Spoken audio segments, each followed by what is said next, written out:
అనకాపల్లి జిల్లా నక్కపల్లి మండలం బోయపాడ సముద్ర తీరంలో భారీగా చేపలు మృతి చెందిన ఘటన కలకలం రేపింది.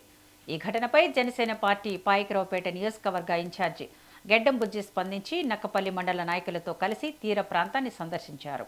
మత్స్యకారులతో మాట్లాడి వారి సమస్యలను తెలుసుకున్నారు.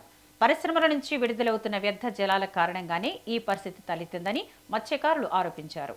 ఘటనపై ప్రభుత్వం విచారణకు ఆదేశించిందని, బాధిత మత్స్యకారులకు న్యాయం చేయాలని నాయకులు కోరారు.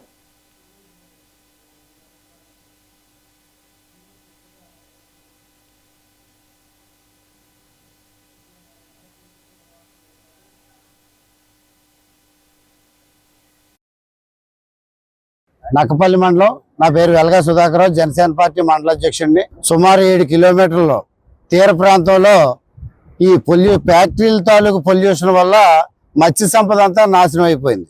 దీంతో సుమారు 8 గ్రామాల్లో ఉన్న మత్స్యకారులందరూ చాలా ఇబ్బందికి గురవుతున్నారు. ఎందుకంటే ఈ మధ్యనే 40 నుంచి 50 రోజులు వ్యాట్ నిషేధం ఉంది. అంతా మొదలెట్టి 5 రోజులు కూడా అవ్వలేదు.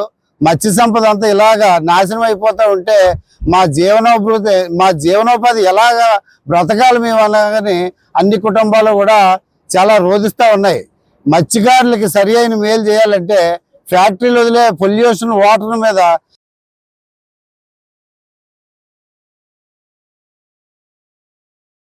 నక్కపల్లి మండలం. నా పేరు వెలగా సుధాకర్, జనసేన